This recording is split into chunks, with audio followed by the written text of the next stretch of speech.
afternoon session. We have two speakers lined up to give us their presentation, after which there is an excursion. We're going to start strictly on time, it's 1:45, with our colleague from the Russian Academy of Sciences, Institute of Oriental Manuscripts, Vasilii Shchepkin. I have been practicing despite having an unpronounceable last name myself. I hope it was correct this way. I understood he's live with us right now. And his presentation is going to be 10 years of searching for the primary sources on Ainu in Russia, 2011-2021. Vasilii, the floor is yours.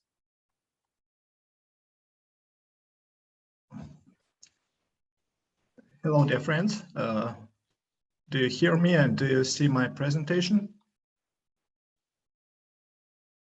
Yes, thank you. Thank you very much.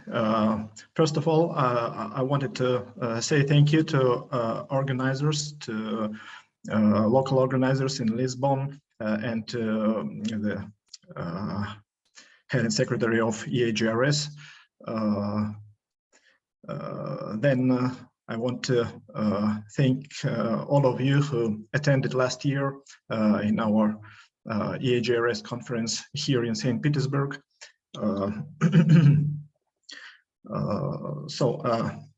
Let me start with my presentation. 10 years of searching for the primary sources on Ainu in Russia.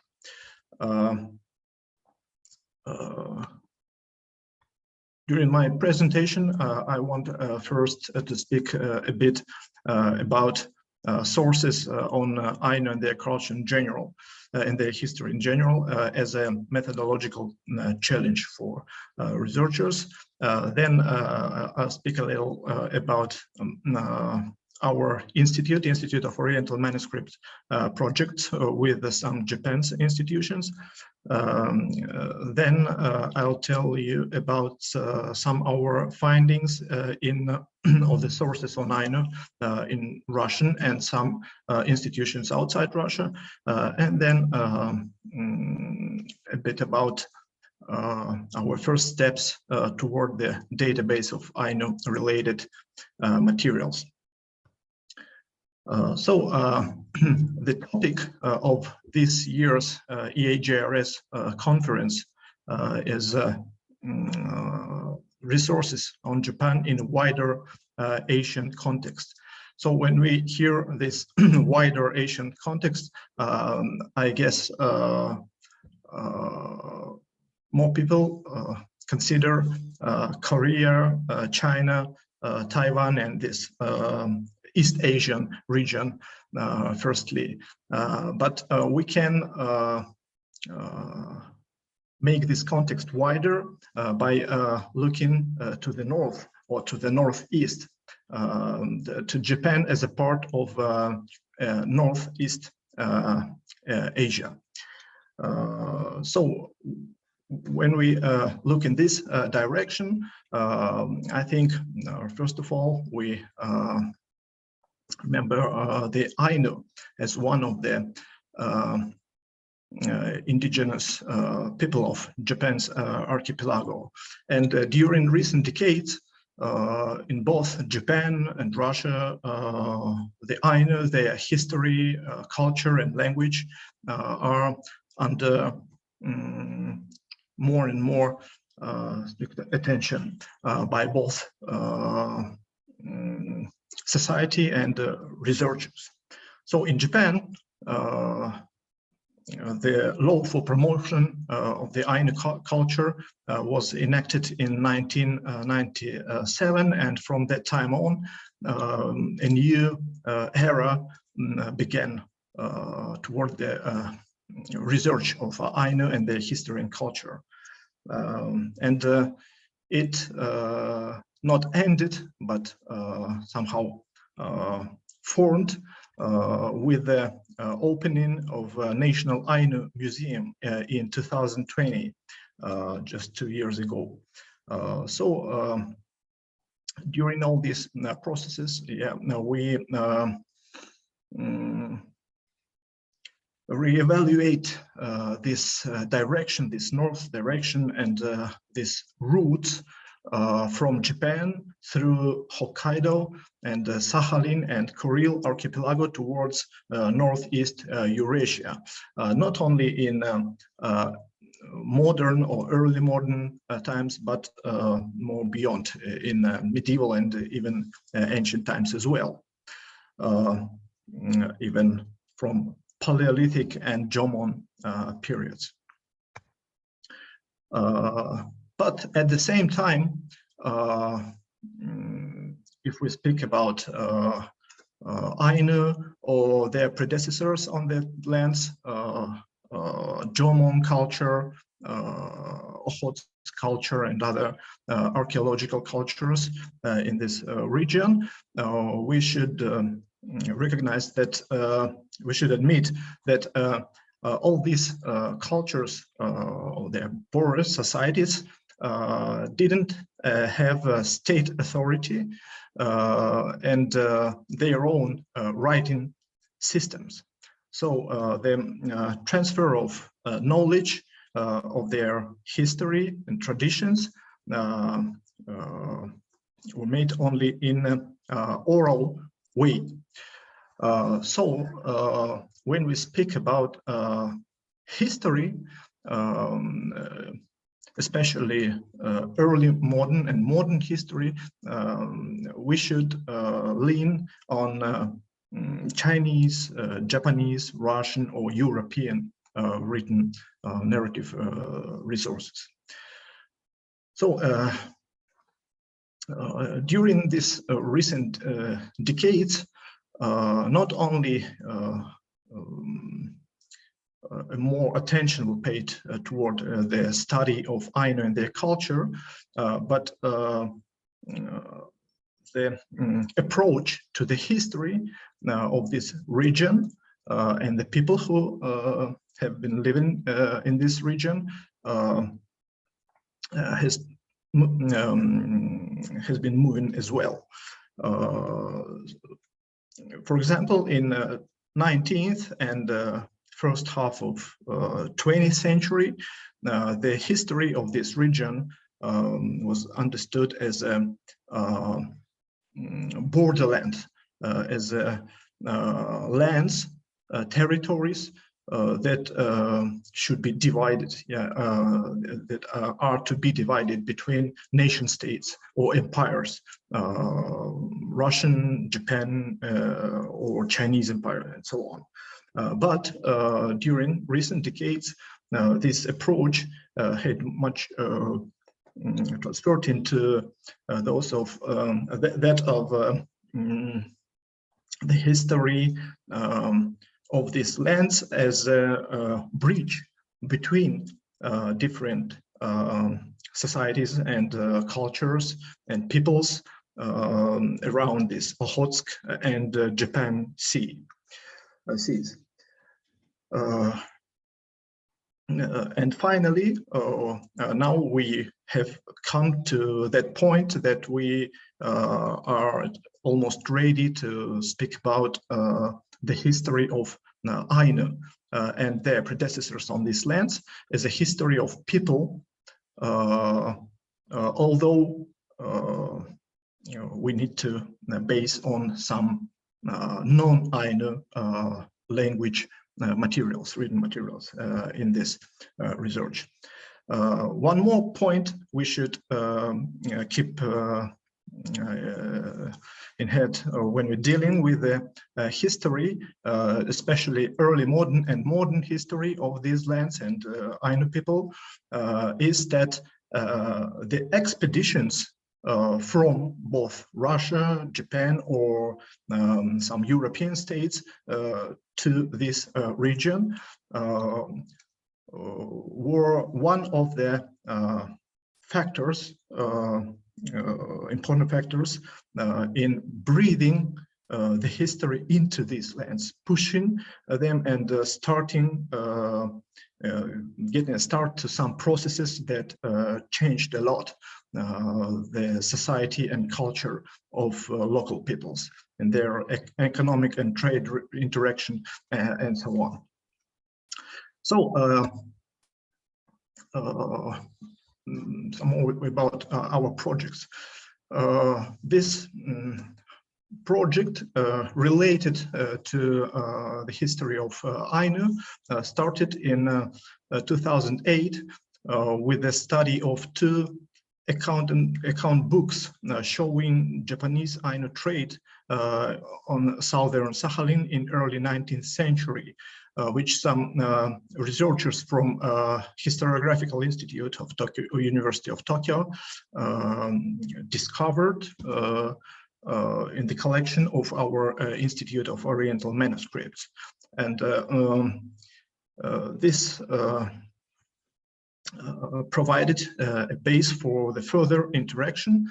And the next little project was a comparative study of two early modern Japanese manuscripts about Ainu with our institute and Hokkaido University Center of Ainu and Indigenous Studies collaboration project was made.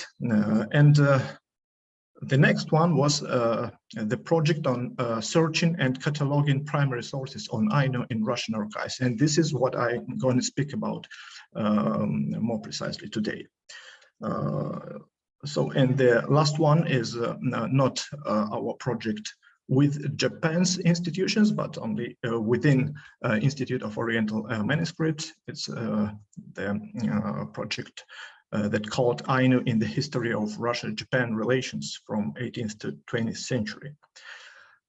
Our first project, a comparative study of two manuscripts about Ainu, two Japanese manuscripts about Ainu, Higashi Edzo Iko and Edzo Seikei Tsusetsu, was conducted from 2011 to 2014, and I have presented the results of this project during the 26th EAJRS Conference in Leiden University, and it was my first attendance to this wonderful conference.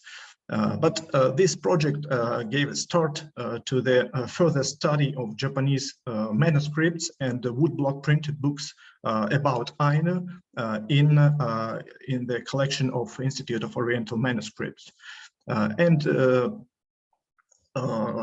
Due to this research, we have finally found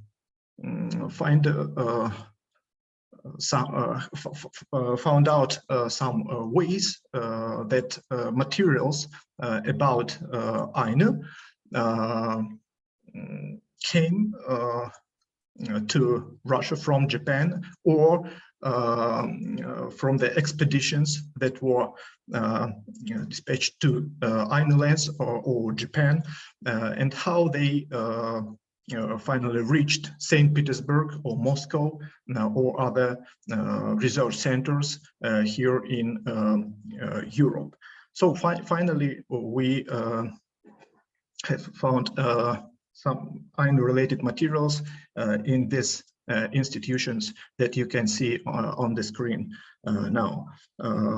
First 5 of them are located here in St. Petersburg, and one in Moscow, one in Estonia, Tartu, and one in Göttingen University Library. So the first type is Japanese manuscripts and woodblock printed books about Ainu in Institute of Oriental Manuscripts. The interesting was that the first topical collection that were collected by the first Russian scholars to visit Japan during the Bakumatsu or Meiji period were materials about Ainu. And these two collections, the first by Karl Maximovich, botanist originally, and the second by Alexander Grigoriev, geographer and anthropologist. So both of them were fully devoted to Ainu and their culture.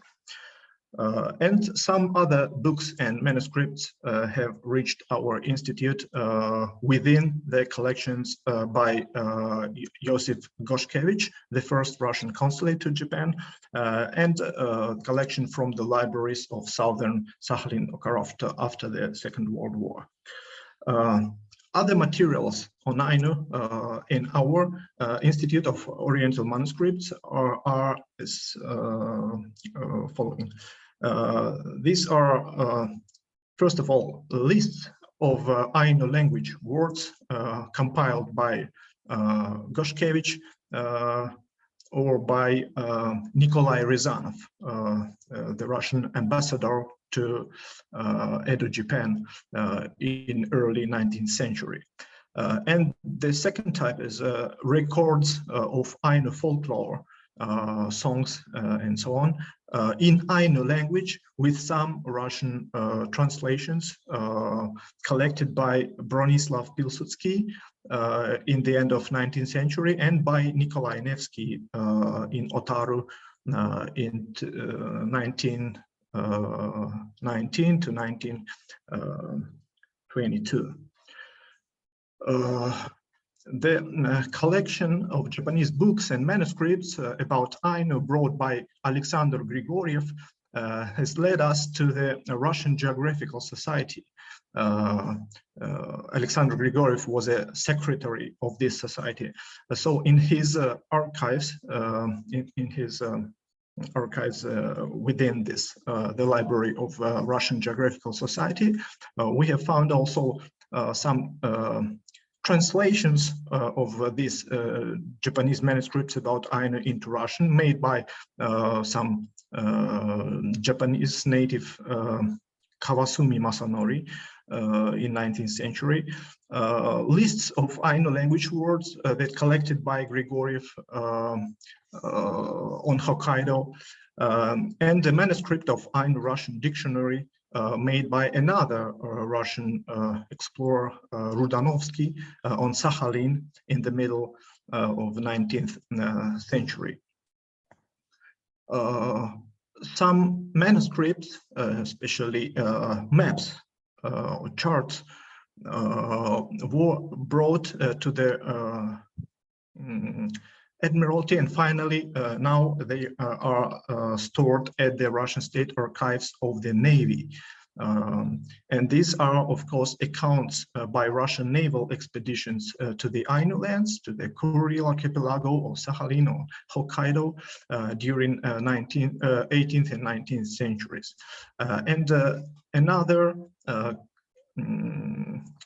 valuable collection is the Japanese maps and manuscripts brought by two Russian naval officers, Khvostov and Davidov, in 1807, and they are most of the items within these collections are somehow related not to Ainu but to the Ainu lands, Hokkaido, Sakhalin, and so on, and because these are almost maps, yeah, of these territories. Another Navy institution, Central Navy Museum in St. Petersburg, stores some albums with photographs that were brought by further naval not expeditions, but visits. Yeah, that derives from visits of some naval officers during the Meiji period to Japan, and there are a lot of photographs of Ainu in these albums as well. So another institution in St. Petersburg where we have found some Ainu-related materials was National Library of Russia. That we have visited last year during the EAJRS conference. These are not so many, but very, very valuable sources, because they are Edzo magistrate decree issued to the Ainu chief named Shonko in 1778. This is maybe the first existing written document, original written document issued by Japanese authorities, Matsumaya domain here on Hokkaido, to one of the Ainu chiefs. This maybe came to Russia as by the first Russian expedition to this that has visited Hokkaido in this year. And another one is a diary by some Matsumaya official that ended in 1805. And one more Ainu-related material is a list of Ainu words, or we can call it Ainu-Russian dictionary by Davidov. That I have already mentioned this name. It was published in the 19th century, even twice, first edition and the critical edition of this dictionary, but nevertheless, the original copy is still available in this National Library of Russia. Then let's move to Moscow and to the Russian State Archives of Ancient Acts or Ancient Documents. They are a compilation of materials related to the first Russian expedition to Hokkaido that took place in 1778 and 79, and that has brought to Russia, for example, that document from the previous slide. Between the materials of this expedition, we have found some another original Japanese handwritten documents from that time.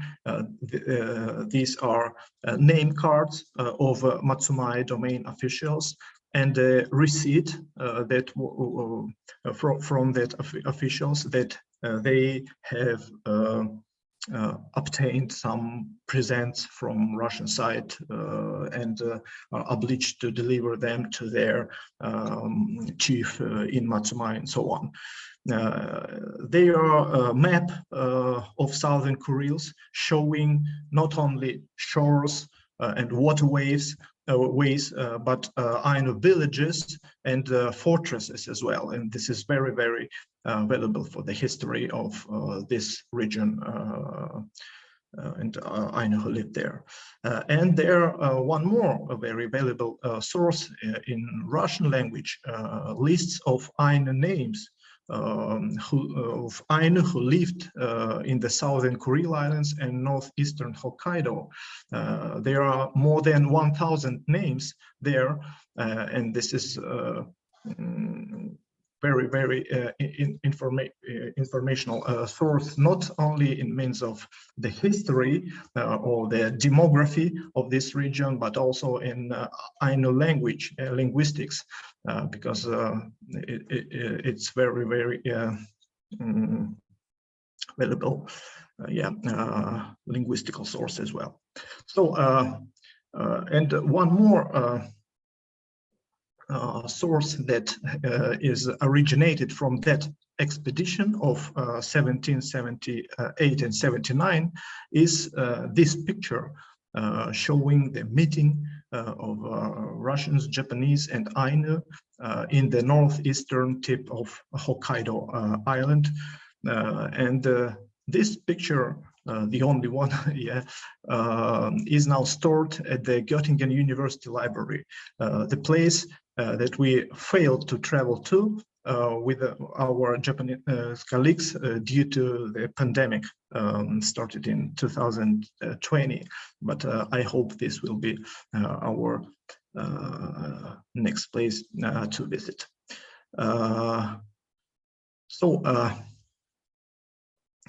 As we have seen, there are numerous sources both narrative and visual that are kept in Russian archives and institutions. Within the narrative sources, they are Japanese primary documental sources, Russian primary documental sources, old Japanese manuscripts and woodblock printed books on Ainu, dictionaries and lists of Ainu words collected by Russian explorers or researchers, and records of Ainu folklore collected as well by Russian researchers in late 19th and early 20th century.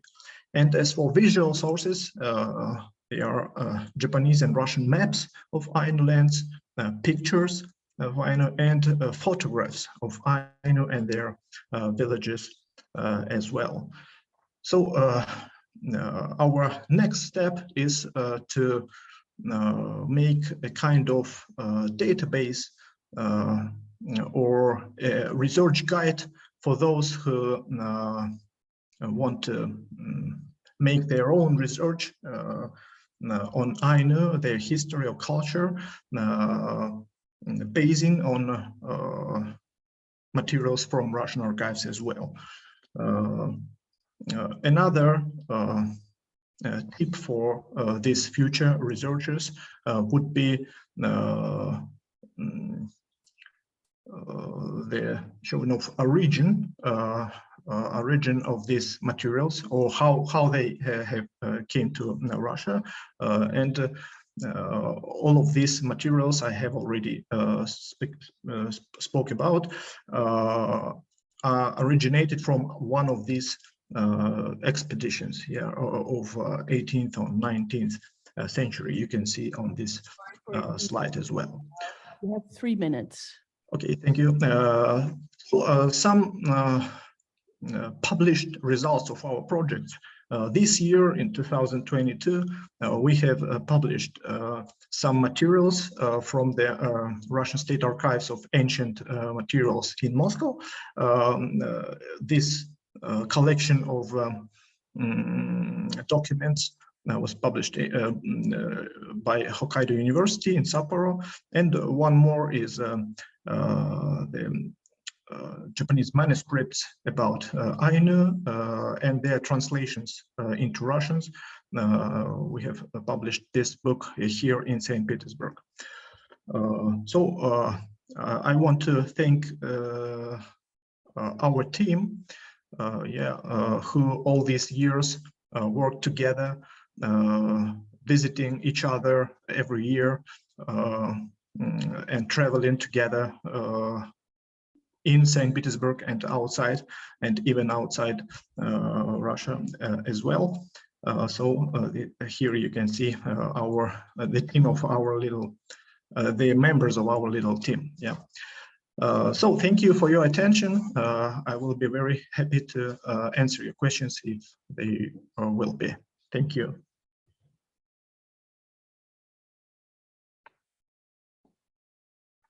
Thank you very much for your wonderful presentation and for all the hard work over, 10 years is a very long time to be doing that despite all the restrictions.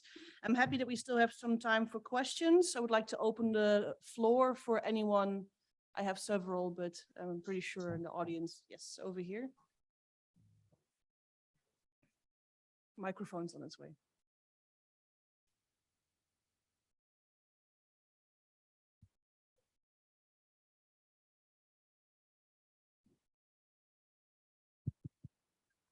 Thank you very much for your presentation.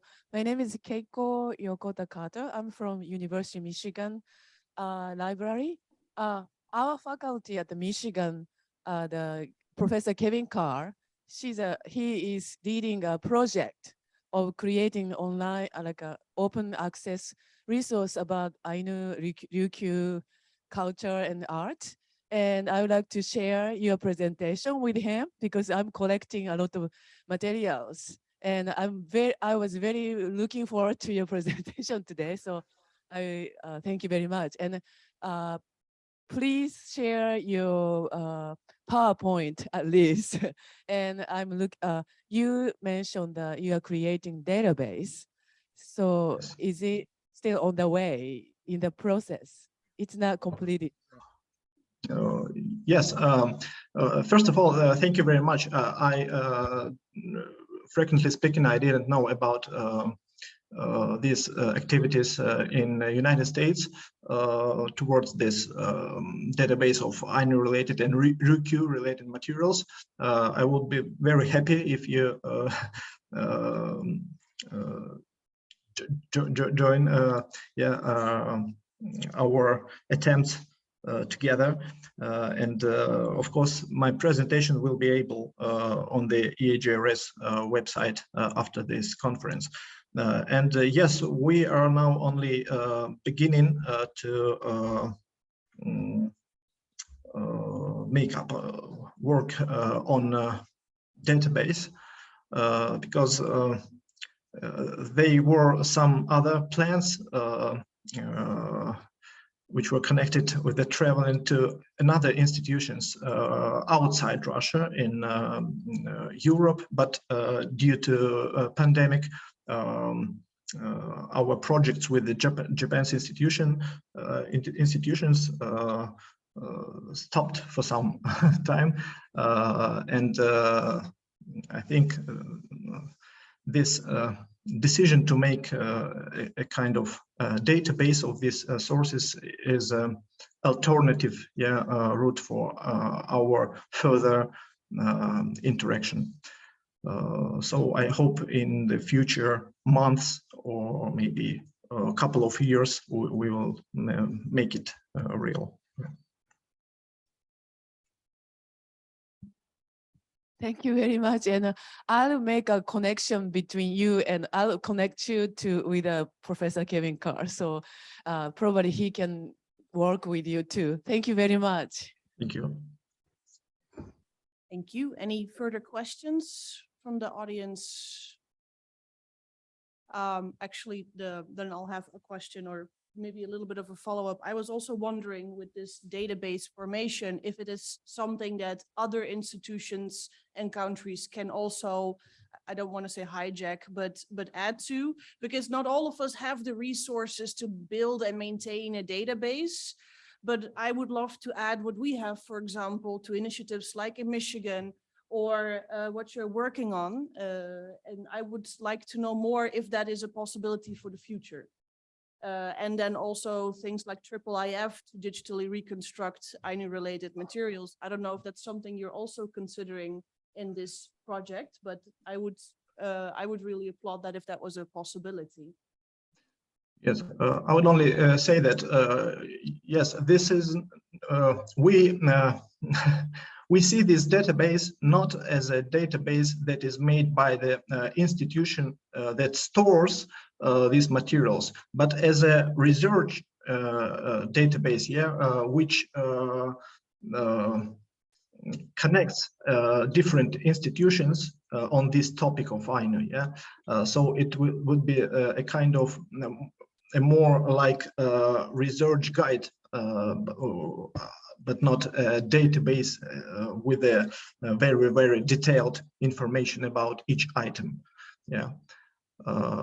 It's something that will make the further research work easier, for those who want to begin it.